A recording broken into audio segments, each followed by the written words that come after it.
So the second presidential debate just wrapped up. It was the second and final one after a canceled number 2 debate. So this was supposed to be number 3, but it ended up being the second and last one.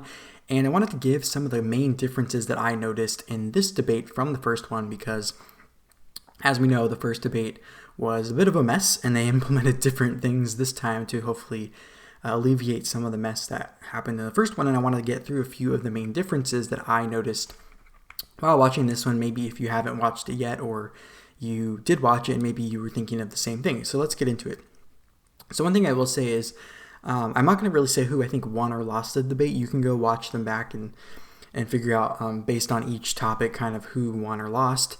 Because at this point, early voting indicates that there aren't honestly very many undecided voters, and the debates typically don't have an effect on kind of who you vote for.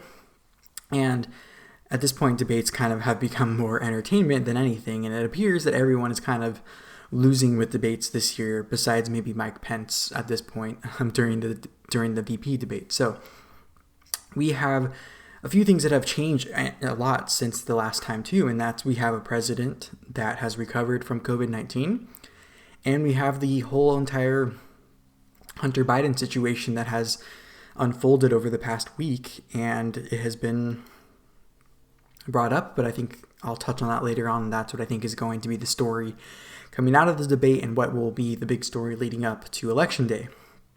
And I was thinking about how to describe this debate versus the last one, and I wouldn't necessarily call it a night and day difference. I would think more like day versus afternoon because like a day would be more of a chaotic and hustle and bustle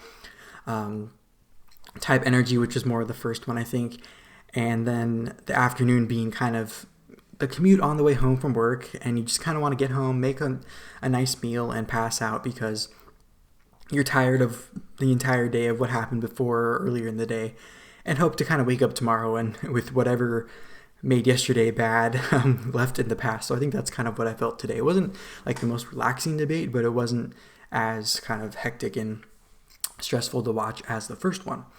Now, one thing I will say, as far as demeanor goes in this debate, President Trump was a lot more presidential. Now, I think he struck a really good balance this time of being himself, being kind of the loudmouth, over-the-top, combative person, but also having moments of kind of being human and being a little more emotionally intuitive, and also kind of addressing Kristen Welker, who was the moderator, and saying, like, you're doing a very good job, and giving kind of a few smiles and things, and kind of asking if I may respond and whatnot. So I thought he came off a lot more presidential than the first one, but I think anyone who is expecting President Trump to be like the most presidential acting president, maybe in the second term he will if he gets one, but I think at this point we know who he is and what comes with him.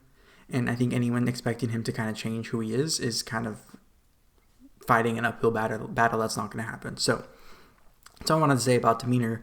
And it appears that the new rule they put in place for the first time ever of muting the microphones during the first 2 minutes of each topic, and they each got 2 minutes to kind of say what they want about the topic, I think kept them in check, and especially President Trump kept him in check because he probably knew, and it didn't appear they needed to use that mute button, but that just the threat of it, I think, was enough to kind of get them to kind of behave, if you will, on the first part of the things. And they didn't really interrupt each other too much. The moderator was the one that was mostly interrupting President Trump, but we kind of expect that at this point from the moderator against President Trump. So anyway, the thing about Joe Biden is I thought he actually came off in this debate more like Kamala did in the VP debate, which was more condescending and came off more as like the politician type, which actually President Trump was really smart about clarifying and reiterating to the American people watching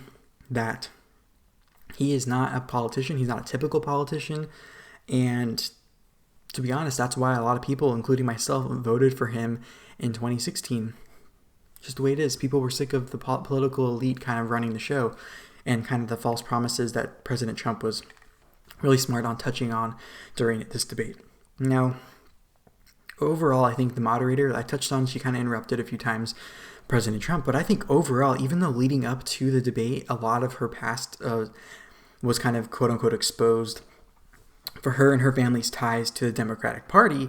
But I think overall she actually did a great job, and although she played to Biden's strengths topic-wise and through the line of questioning, she did hit back on Biden and Trump and kind of pushed back on some of their policy positions, which I thought was fair, and I thought she actually did a good job doing that.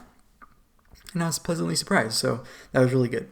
So before I wrap up, I want to say kind of now that debates are over, we're moving into the part of the election cycle where it's less than 2 weeks now from Election Day, and all we have left is any maybe dueling town halls or rallies, which now Trump has an advantage of because he's already caught and recovered from COVID, so he doesn't really have an excuse to stay home anymore.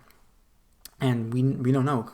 Joe Biden or Kamala Harris could contract COVID-19 in the next week and a half and just completely throw off their campaign, but we know that Joe Biden hasn't been out and about that much anyway, so would it really make a difference?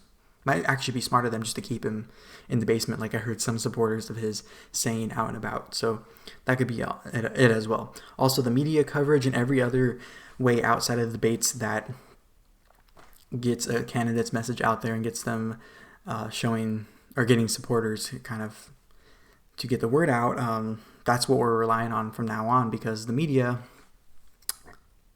is what it is, and it appears that it's probably not going to be helping Trump in any way. So I'm curious to see what stories they come out with in the next week and a half to kind of put some new stuff into the universe of craziness that we've already experienced this year.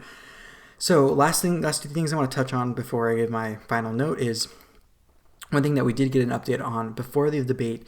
The amount of early voting was up to 50 million people throughout the country already, and that's only increasing by the day. So the pool of people taking things into consideration as we inch closer to November 3rd, which is actually Election Day, is shrinking very quickly. So the stuff that comes out in the next week and a half will have less and less effect on the results of the election as we get closer to Election Day.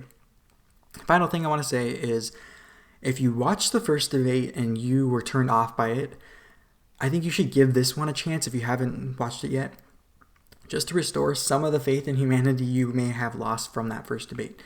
So now I want to turn it over to you. Let me know in the comment section whether you are on Rumble or you are on YouTube, what you thought of the debate. Did you watch it? Maybe you didn't watch it, and why? And are you going to watch it if you haven't already? Let me know in the comment section down below. And before you leave, if you want social, political, and cultural commentary from me throughout the week, make sure to subscribe to this channel either on Rumble or on YouTube. If you are on YouTube, make sure to also ring the notification bell for post notifications every time I post a new video. And last but not least, give this video a thumbs up on YouTube and give this video a rumble by hitting the punching bag above this video or the plus sign below this video before you leave. So with that said, thank you so much for watching this video, and I will talk to you in the next one. Bye-bye.